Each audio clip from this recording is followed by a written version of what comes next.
ए अशोक का दादा। अरे हम यूट्यूब पर सुनली है कि जिला चंदौली में बलुआ थाना टांडा कला गांव का डॉक्टर अरुण शर्मा होम्योपैथिक का डॉक्टर रहे। आ डॉक्टर के दवा के दुकान पर रोहित निषाद काम करत रहल। आ 2.5 लाख रुपया भोला निषाद के दे के डॉक्टर का मेहरुआ प्रियंका अपने प्रेमी रोहित निषाद से अपने आदमी का हत्या करवा देले। हम सुनली है कि बहुत मशक्कत के 7 दिन बाद उ लसिया मिलल है। दादा हमहू अखबार में पढ़ली, यूट्यूब पर देखली है, एक कांड का तो बिरहा आयल है। अरे तनी सुनाव लाल सुनाव। अरे भगवान घोर कलयुग आ गइल बा। अरे राम हो राम। अरे वाह वाह, जियो से जियो, क्या बात है लाल। अरे वाह मुन्ना,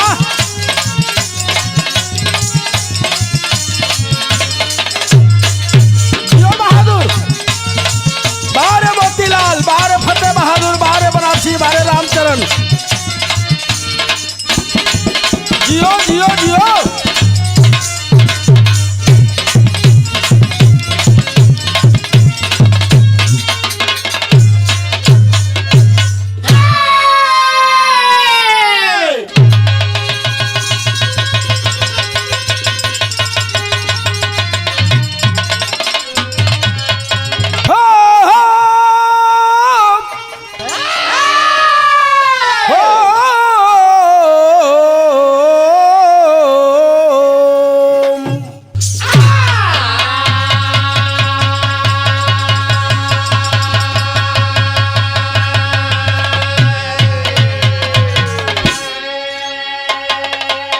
अच्छा बाबूजी, भारतीय संस्कृति के आंगन में हमारे देश का नारी अपने पति के प्राण के रक्षा के लिए त्याग व्रत पूजा पाठ किया करती हैं।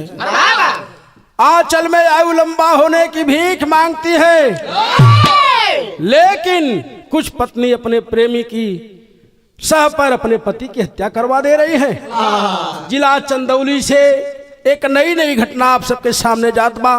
अब विशेष मांग रहल हमारे विजयी पहलवान भैया नई बस्ती से और संतोष यादव गुड्डू नेताजी जिला पंचायत सदस्य जनपद जौनपुर से, श्री राम जन्म यादव प्रधान जी कदहरा से, राम जी यादव नेताजी बरईपुर होटल वाले, उमा यादव नेताजी जसवंत पहलवान दूधनाथ पान भंडार गोरखपुर, और हमारे बबलू भैया संतोष यादव भैया लोहरा से। आप सब भाईन के विशेष मांग पर ही गीत जात बा। हमके विश्वास बा कि आप लोग पसंद जरूर करबा। टेड़ुआ बाबा के कृपा से हमारे राम प्रसाद गुरु जी के कलम भूमिका के तरफ संकेत करत है। बाबूजी कैसे लाल। जुर्म के आग, जुर्म के आग में मेदनी जल रही, क्या है? प्रेमी के सेज पर पत्नी सोने लगी। आज गर्दिश में तो यह मानवता पड़ी, नारी के हाथों से हत्या होने लगी। अरे नगर थी मिलाना कफन नहीं मिला, सेज पर जब किनारी नागन बनी।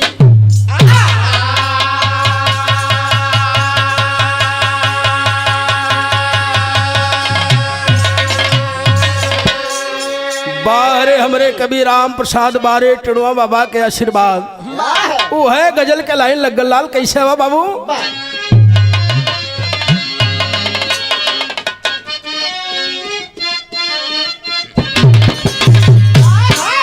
कोई फरियादी फरियाद करता है ख्वाजा पिया से कि बाबा ए ख्वाजा तेरी रहमत गजब है, तेरी कृपा गजब है। क्या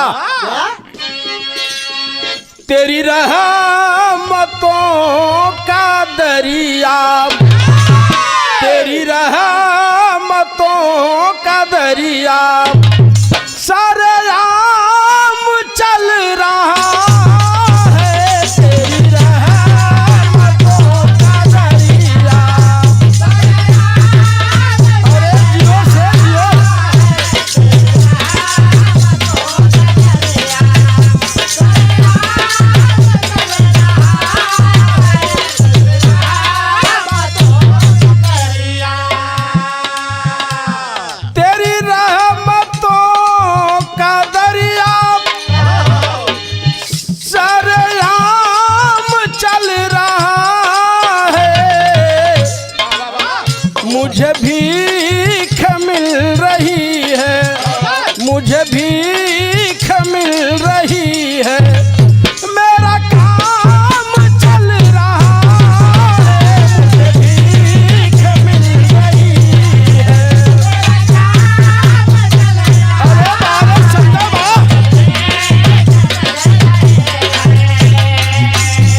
यही कलमकारी होती है बाबू। क्या लिख दिया कवि राम प्रसाद ने। आवालाल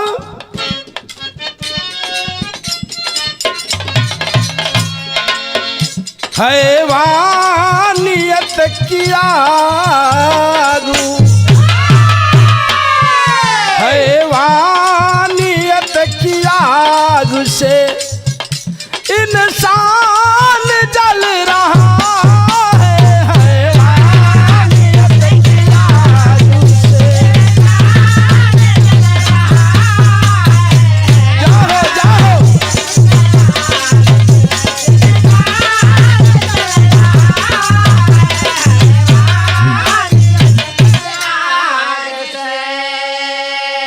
हैवानियत की आग से इंसान जल रहा है। निकली हवस की आग तो निकली हवस की आग तो सम्मान जल रहा है। निकली हवस की आग तो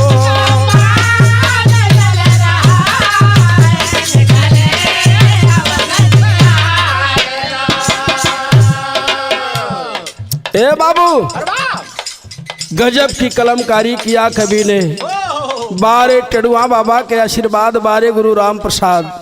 निकली हवस की आग तो सम्मान जल रहा है। यही से फतेह बहादुर कहानी का शुरुआत हो गल। कैसे लाल जाओ जाओ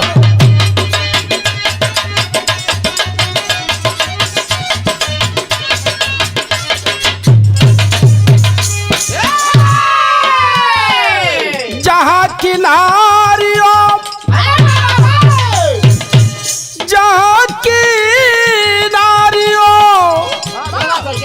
जहाँ किनारियों ने जौहर व्रत सीखा है।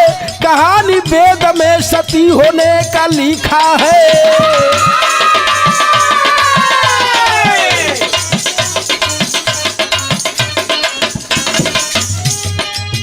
पति का सेवा ही परमेश्वर माना जाता है। पति ही पत्नी का तो ईश्वर माना जाता है।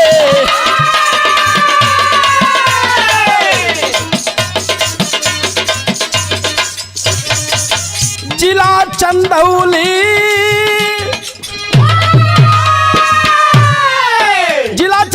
बलुआ थाना से दस्तान मिला। टांडा गांव से तो घटना का पहचान मिला।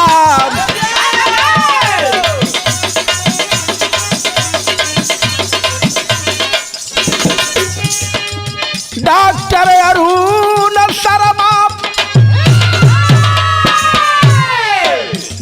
अरुण शर्मा डॉक्टरी चलाते थे। मरीज दवा लेने हॉस्पिटल में आते थे।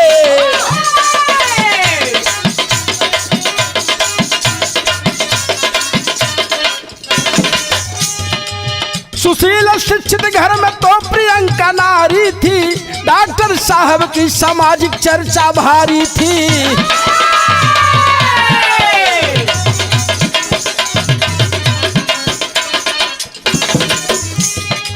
सिंदूर मांग का बाबू बड़ी सामाजिक चर्चा है डॉक्टर अरुण शर्मा की। शिक्षित परिवार है, पढ़े लिखे लोग हैं। उनकी धर्म पत्नी जिनका नाम प्रियंका बताया गया। कपारे का बोझ हो गल। कौन चीज कपारे का बोझ भल भैया? सिंदूर मांग का सिंदूर मांग का सिंदूर मांग का पहाड़ जैसे भार हुआ। रोहित से नारी का जब कि नैनाचार हुआ।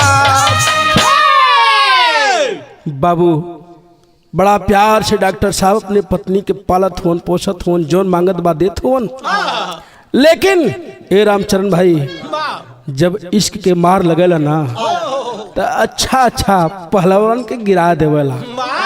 अच्छा पहलवान धराशायी हो जालन। और रोहित निषाद से प्रियंका के प्यार हो गल बाबू। जब प्यार हो गल तो गीत बदल गल लाल। आवा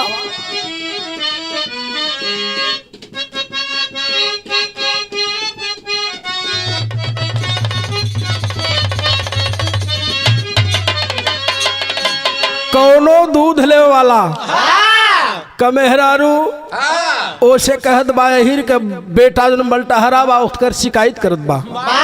का शिकायत हो कर? अरे चूमल गाल चमकौआ वहीरा के लइका करत बा कि हो चुमल गाल चमकौआ राजा हो हीरा के बेटौआ।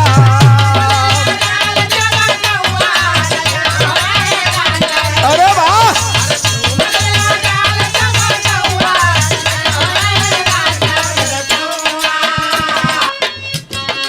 चुमल गाल चमकौआ राजा हो हीरा के बेटौआ। दूधवा पिया के तीन पौआ हो हीरा के बेटौआ। दूधवा पिया के तीन पौआ हो हीरा के बेटौआ।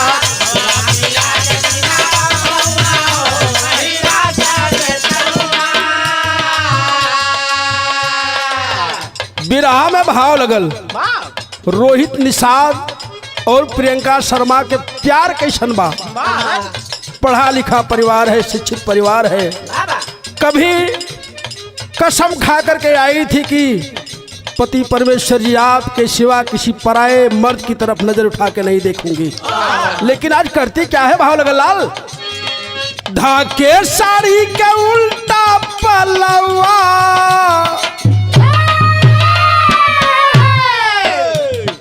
धाके साड़ी के उल्टा पलवा रोहित बाबू चूमल सकलवा। अरे वाह वाह वाह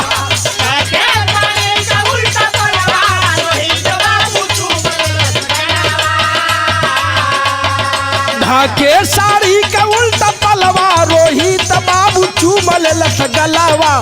सान मारे कनवा के पलवा हो रोहित चूमल सकलवा।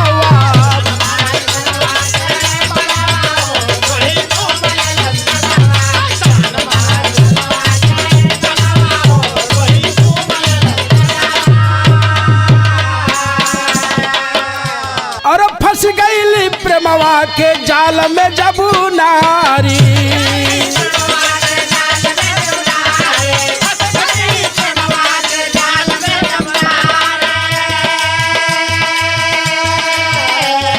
प्रेम के जाल में फंस गई है। रोहित निषाद से प्यार हो चुका है। तब डॉक्टर अरुण के भइल जानकारी।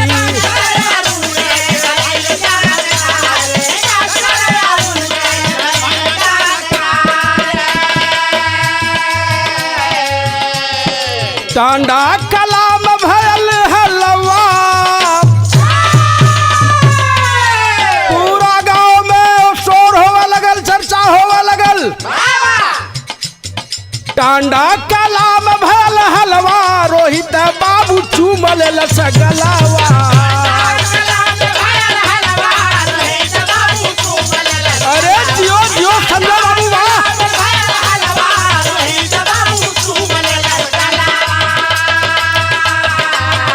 अरे टांडा कलाम भयल हलवा रोहित बाबू चूमल सकलवा। सान मारे कनवा के पलवा हो रोहित चूमल सकलवा।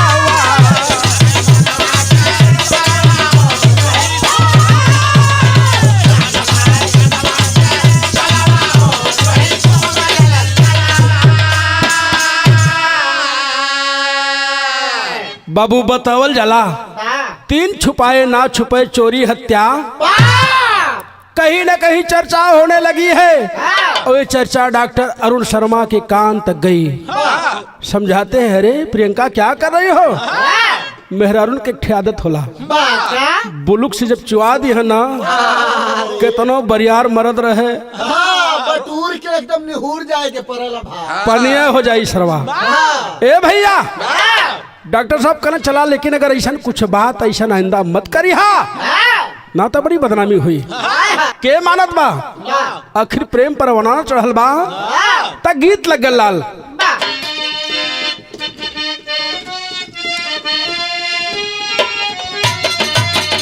अरे रूपवा बनाय ले लू, बेगला टकाय ले लू।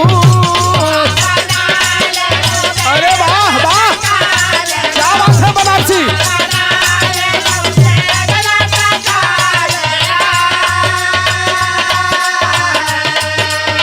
रूपवा बनाय ले लू, बेगला टकाय ले लू। घुमताड़ू रे लयौरी बस में, हे गोरी कांच में रहा।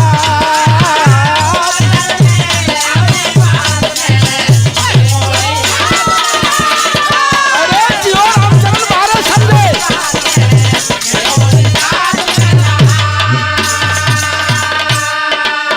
ए बाबू, डॉक्टर अरुण शर्मा अपनी धर्म पत्नी प्रियंका शर्मा को समझा रहे हैं।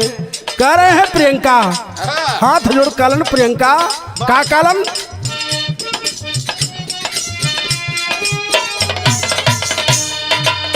करी खा लगावा जनी, इज्जत डुबावा जनी। इज्जत करी खा लगावा जनी, करी खा लगावा जनी। इज्जत डुबावा जनी, करी खा लगावा जनी। इज्जत डुबावा जनी, कैसे मुँह देखाई हम समाज में, जीव गोरी लाज में पड़ी। अरे वाह से वाह, क्या बात है।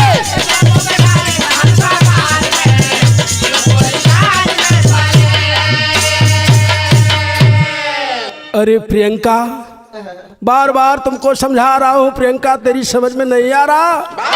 क्यों मेरी इज्जत का पलीदा कर रही है? तुम मान जा प्रियंका, मान जा।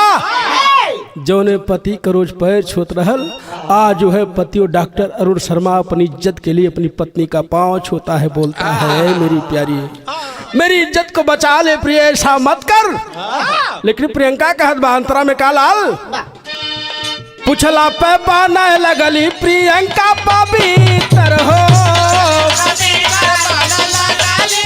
अरे बाहो,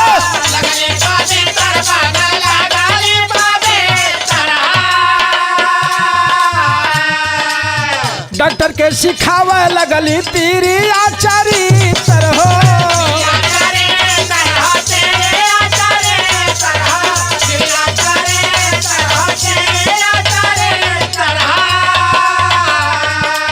गाँव घर थूके लागी, मुड़ी हमारो झुके लागी।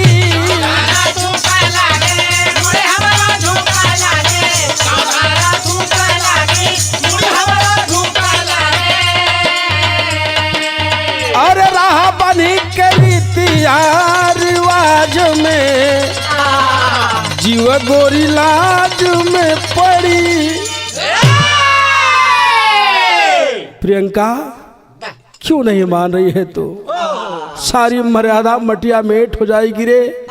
समाज में मेरी चर्चा है, अच्छा चिकित्सक हूँ, लोग आते जाते हैं, कल को लोग कहे कि डॉक्टर की पत्नी दुष्चरित्र है। लेकिन प्रियंका कहत बा, ये स्वामी हम तो तोरे सिवा कोई के देखबे ना कैली, के तो के बरगलो सके बा।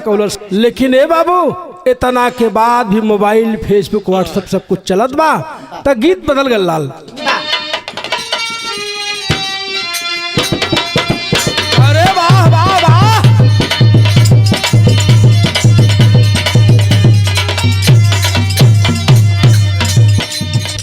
किसान के पत्नी अपने किसान पति से कहलस, का कहलस? खाली फुसिला के करवाला कटनिया हो, खाली फुसिला के करवाला कटनिया, नहीं तो दिया वाला झूलनिया ना।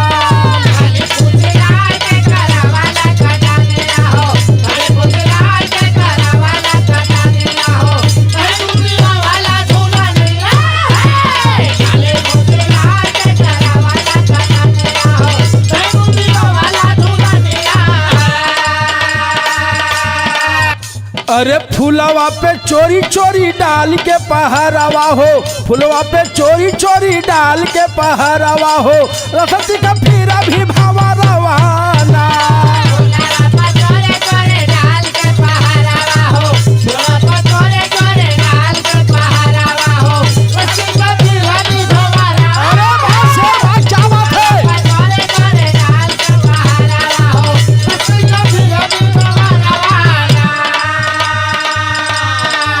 मिस काल प्रियंका जब मारल करे,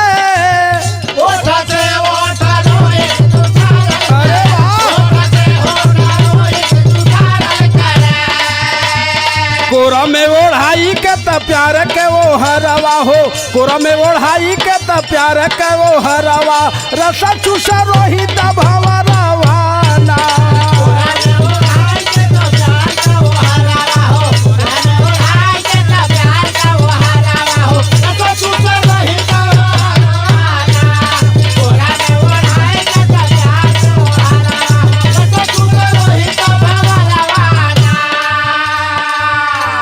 ए बाबू, प्रेम परवाना चढ़ा है, डॉक्टर साहब मना किए लेकिन लोग माने नहीं। वह प्रेमी और प्रेमिका बाहर टेढ़ुआ बाबा के आशीर्वाद, बाहर गुरुजी राम प्रसाद, जैसन भाव वैसन धुन, लेकिन भाव लग गल लाल।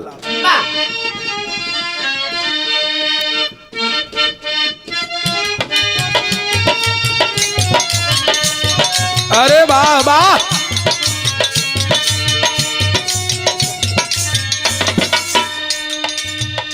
पीर अंका घरावा मेरा अपने ससुरावा में, अपने ससुरावा में,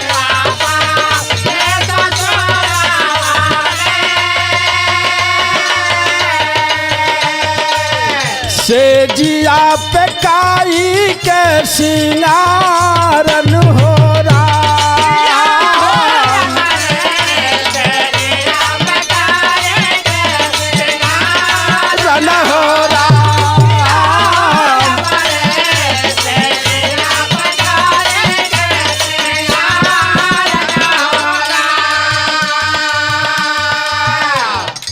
बारे राम प्रसाद गुरुजी मुहावरेदार लाइन लिख दिए, कैसे बाबू? प्रेमी साथ सोवत रहली भीतर, पूरी पोवत रहली भीतर, पूरी पोवत रहली भीतर, पूरी पोवत रहली। डॉक्टर तबले भैले देउड़ी पार न हो रहा,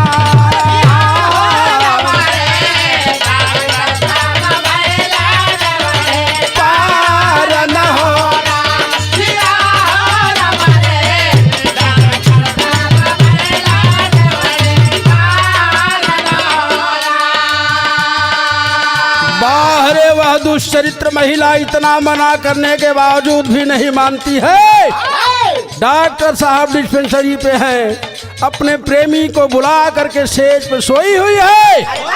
अचानक किसी काम से डॉक्टर साहब घर आए हैं, देखते हैं मेरी धर्म की पत्नी अपनी प्रेमी के साथ हम बिस्तर हो रही है, कपड़े अस्त व्यस्त हैं। तब हल्का लाल भगल जब से जारी आसे देखल, जब न जारी आसे देखल, जब न जारी आसे देखल, जब न जारी आसे, तीरिया कदे ही आऊ घार न हो रहा, तीरिया कदे ही आऊ घार न हो रहा।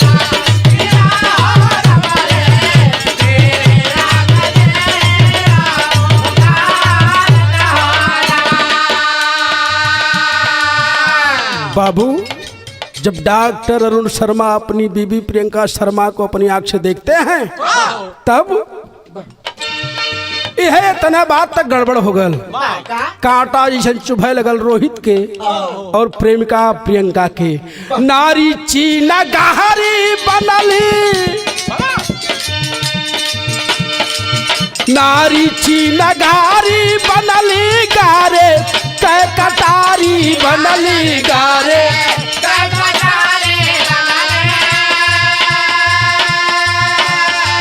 दिलावा में पाड़ल जब दरार न हो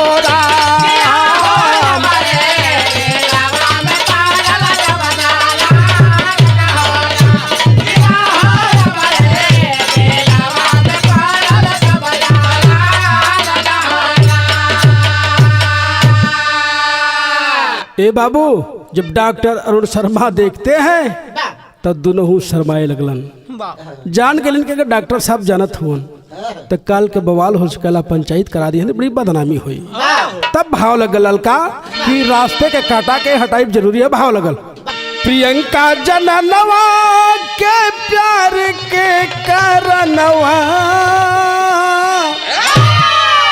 प्रियंका जननवा के प्यार के करनवा, पापा चढ़ी गई का परवा हो, पापा चढ़ी गई का परवा।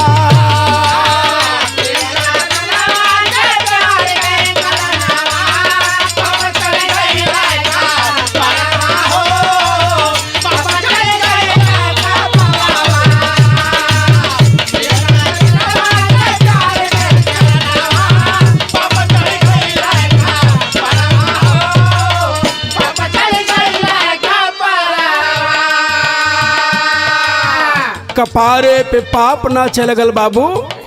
अगर ऐसे ही हर पत्नी अपने पति के साथे करे लगी तो विश्वास पत्नी से पति का उठ जाएगी। तब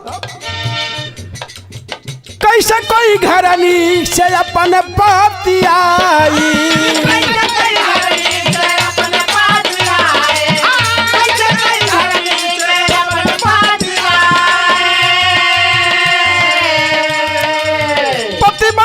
तो प्रेमी भैले मिठाई,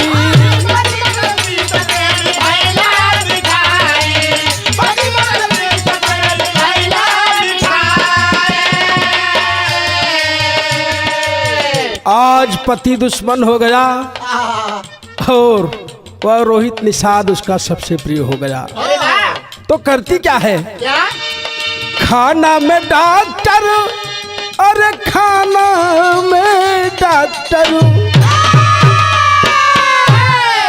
खाना में डॉक्टर के दहली जहरवा, पपवा चढ़ल का परवा हो, पपवा चढ़ल का परवा।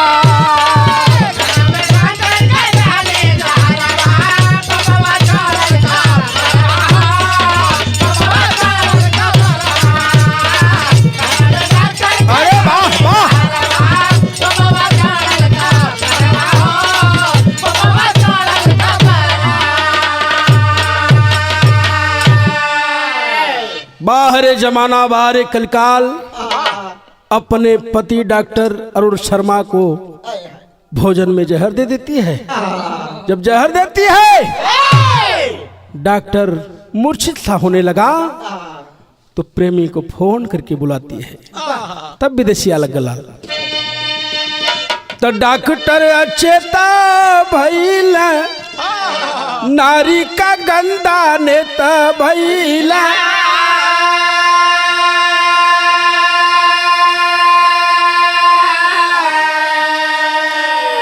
जब डॉक्टर भुलाए लगल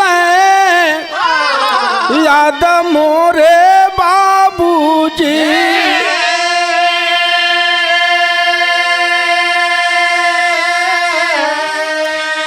फोन करके प्रेमी के खुश खबरी बताई देली,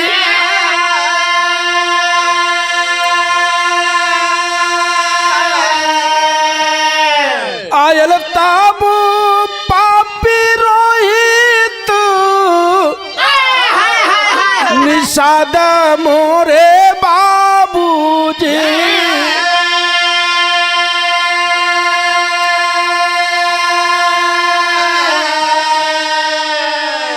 बारे राम प्रसाद कवि जी एक सीख भी है। कितनी सुंदर लाइन है, कि नैहर ससुरारी के ए बाबू अपन रिश्तेदारी के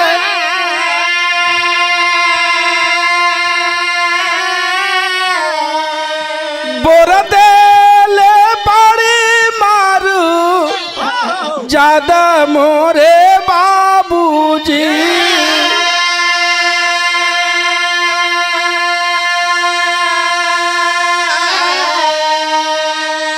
अरे मन न उदास कैली कैसा बारदास कई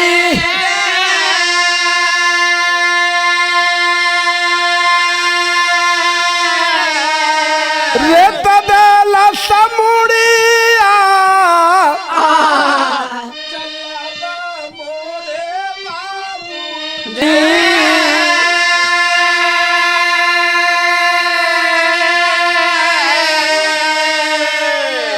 बाबू पेपर के माध्यम से खबर लगी कि 2.5 लाख रुपए में वह रोहित निषाद अपनी प्रेमिका के लिए उसकी पति की हत्या करने के लिए 2.5 लाख रुपए में सौदा किया, सुपारी दिया था। उस सुपारी लेने वाले के साथ आया है, कुछ दूर लेकर के गया है, बेहोशी हालत में डॉक्टर अरुण शर्मा है, कुछ दूर ले जाकर के बाबू गले को रेत दिए। आखिर कहाँ गया हमारा संस्कार, कहाँ गई हमारी सभ्यता? अगर ऐसे ही हमारे देश में, प्रदेश में, जिले जवार में होता रहा, कल को और सभी का मनोबल बढ़ेगा और ऐसी घटनाएं आम हो जाएंगी। इसलिए हमको और आपको भी चेतना होगा कि हमारे घर की बहन बेटियां, चाहे हमारी बीवी ही क्यों ना हो, रखवारी करना जरूरी है। कितना भी सरकार बराबर का हक दे रही है और महिलाओं की भी जिम्मेदारी है अपने कर्तव्य से विमूढ़ ना हो। तब भाव लगल लाल, नाता से नुरवा से तोड़ दे लिए बाबू,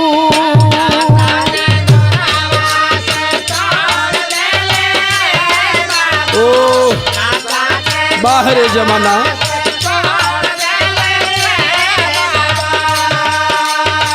ला सजा के गंगा जी में बोर दे लिए बाबू, बोर दे लिए बाबू, नाता से नूरवा से तोड़ दे लिए बाबू।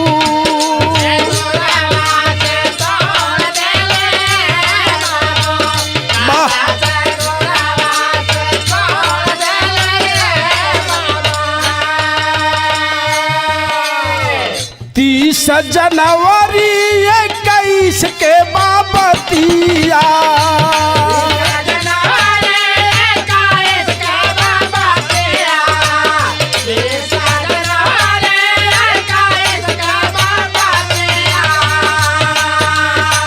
प्यार के परीक्षा ले लस रोहित पतिया,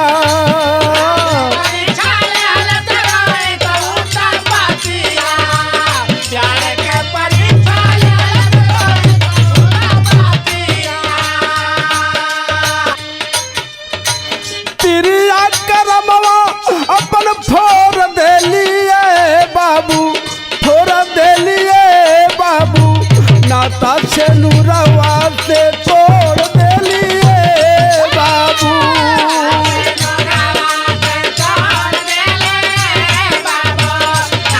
वाह वाह,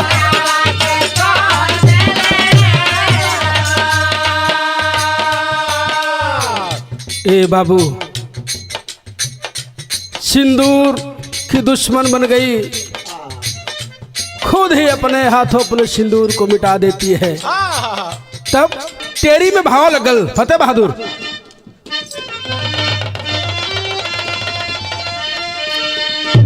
पपिनिया मन मनौलस कैसे हो, पपिनिया मन मनौलस की, पपिनिया मन मनौलस कैसे, पति के मार के मंगिया धौल सना के सपिनिया, अरे के सपिनिया, अरे के सपिनिया।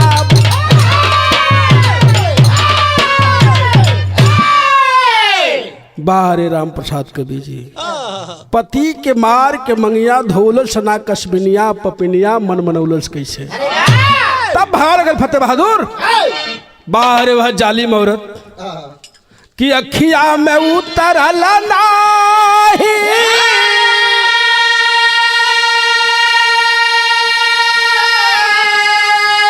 और राशिया के धारावा हो कजरवा देही के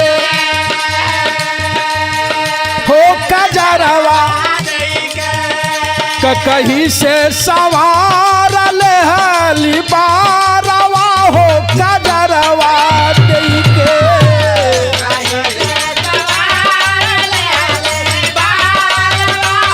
कजरवा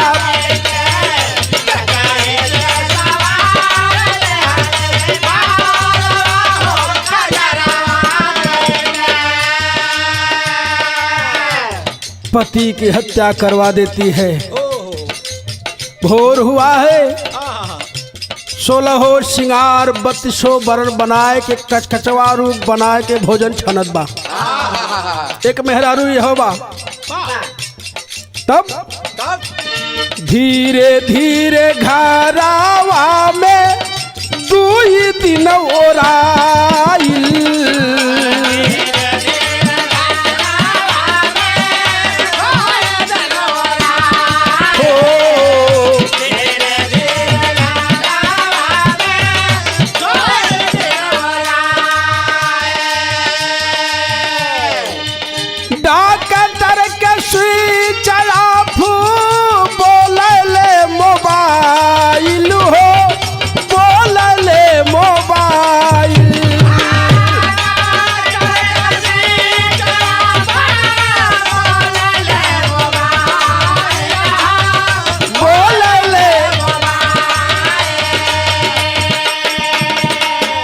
शंका प्रियंका पे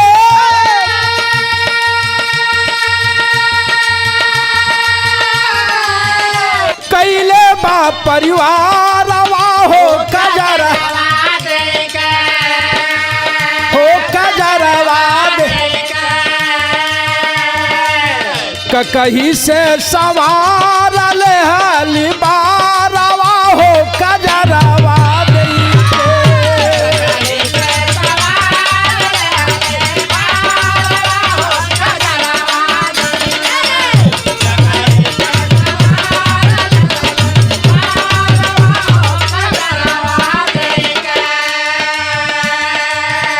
भैया लोग बाबू लोग, एक दिन बीत गल, 2 दिन बीत गल, घर वाला सोचत हो कि आखिर अरुण डॉक्टर गयल कहाँ। भाई पूछता रे प्रियंका हमारे भैया कहाँ गए हैं। कहत बा हमके तक कुछ हो ना मालूम, हमके बता के थोड़ी गयल हो, कहीं गयल हो हन। अरे कुछ तो बताए होंगे। उसे कोई फर्क नहीं पड़ रहा, उसका पति नहीं है। कह रही मुझे तो कुछ मालूम ही नहीं। बाहर जमाना, बाहर वह नीच औरत, चुल्लू भर पानी में डूब मरना चाहिए, लेकिन कह रही है कि मुझे कुछ नहीं मालूम। अगर ऐसे ही समाज की सारी नारियां हो जाएंगी बाबू तो धरती जाएगी कहाँ। तब पहपट लगल फतेह बहादुर।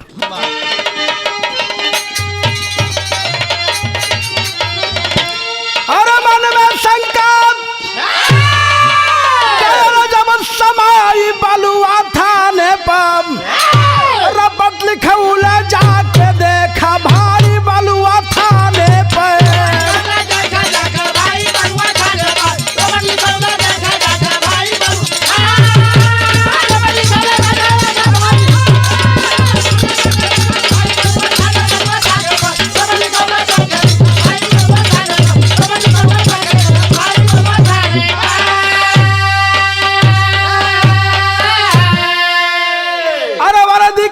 झूठ गयल जब घरवा बलुआ थाना हो, पूछला प्रियंका पहले लगली कर बहाना हो। प्रशासन जब कैले कड़ाई बलुआ थाने पे, पापिन भदिया देले बाप बताई बलू थाने पर। ए बाबू, भाई विनोद शर्मा को जब शक हुआ आखिर मेरा भाई गया कहाँ, जब यह भी बोल रही है कि मुझे मालूम नहीं, ऐसा तो हो नहीं सकता इसको ना मालूम हो। जा करके बलुआ थाने पे रिपोर्ट दर्ज करवाए हैं, प्राथमिकी दर्ज हुई। यशो साहब अपनी टीम के साथ आए, जब महिला सिपाही भी आई लाद के ले गए और चार बेतोहर जब पड़ल बाबू, सारा भेद उगल देती है, सारी बात बता देती है। तो आला में प्रमाण मिलल। बारे कवि राम प्रसाद गुरु जी कितना बढ़िया नारी की परिभाषा दिए बाबू कि हाय राम फूल से भी नरम होला, अरे नारी का ही रवा भैया,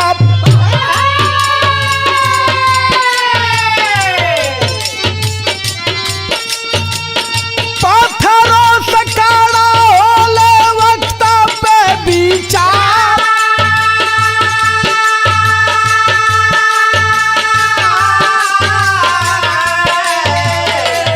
चरा में बासे ज करे महमता मनवता बाबू,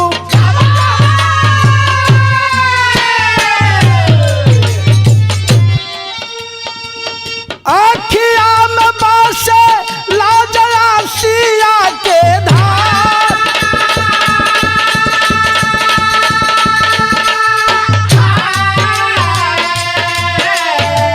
नैहरे में बिटिया के रीतिया निभावे भैया,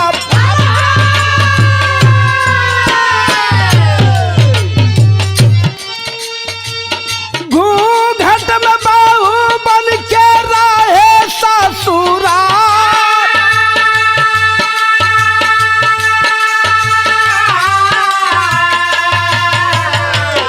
पति के हत्या करके प्रियंका पपिनिया पंचो,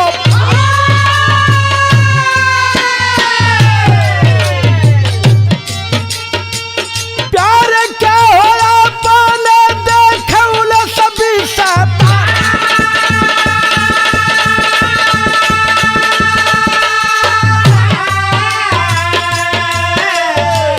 चादरा में लाशिया गठी लाई के नगिनिया दादा,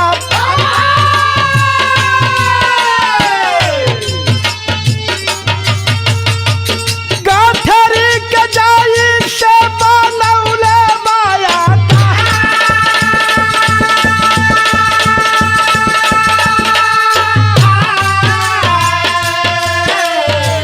सैदपुर घाट जाके गंगा जी में देखबा फेकली,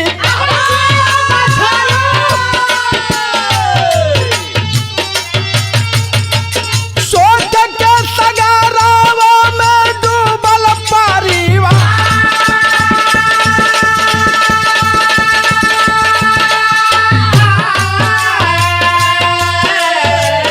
कई दिन बीत गयल मिलल नाही लसिया बाबू,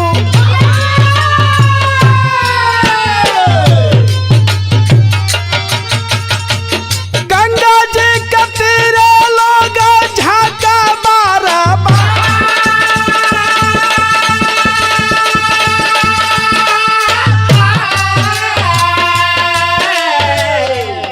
ए बाबू उस नीच को शर्म नहीं आई, अपने पति की हत्या करती है, करवाती है, चद्दर में गठरी बना करके गंगा जी में फेंक देती है सैदपुर के घाट के पास। तब रोहिता प्रियंका बंधु भइल जलवा में भैया,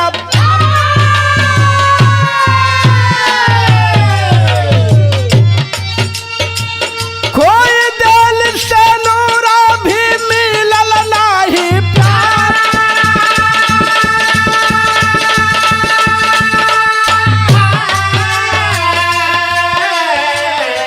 आखिरकार वह नागिन प्रेम के चक्कर में अपना सब कुछ गवा बैठी, ना पति रहा न प्रेमी के साथ ही रह पाएगी। सारे के सारे दोषी आज बंद हैं। ए बाबू समाज हमारा कहीं ना कहीं व्यथित है, हमारा समाज कहीं ना कहीं बहका हुआ है। अरे वाह। इसलिए समाज के लोगों को चेतना होगा, और चाहे वह स्त्री हो चाहे पुरुष हो, अपनों का सम्मान करेगा तभी सम्मान बचेगा। खड़ी में भाव लगल बाबू। अरे पति के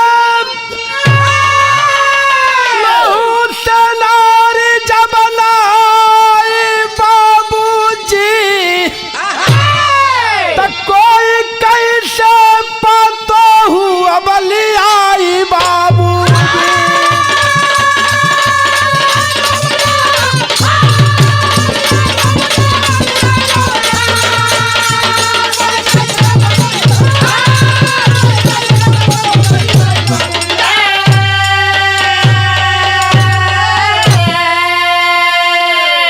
अरे नाता के घड़ा में जबकि पानी पड़ी पाप के, झुक जाई पगड़ी समझ में भाई बाप के।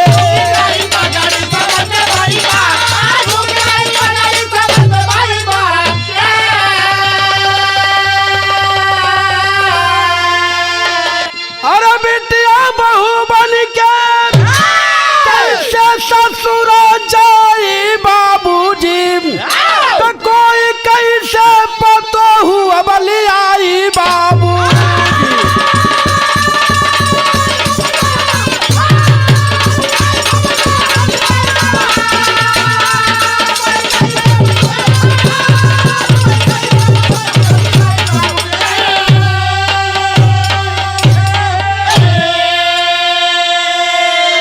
अरे बाबू, अगर रिश्ते में ऐसे ही दरार पड़ता रहा, लोगों का विश्वास एक दूसरे से उठ जाएगा, और कोई बेटी ससुराल कैसे जाएगी, और कोई का घर कैसे बसेगा, सृष्टि का सृजन पुनः कैसे होगा, आखिर ये सृष्टि हमारी आगे कैसे बढ़ेगी।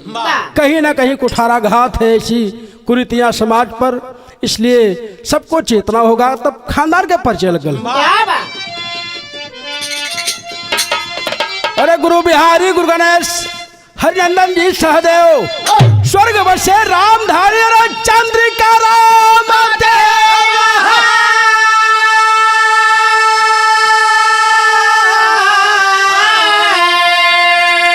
पपिनिया मन मन उलस कैसे, अशोक राम प्रसाद के तहिने रह भवनिया, पपिनिया मन मन उलस कैसे।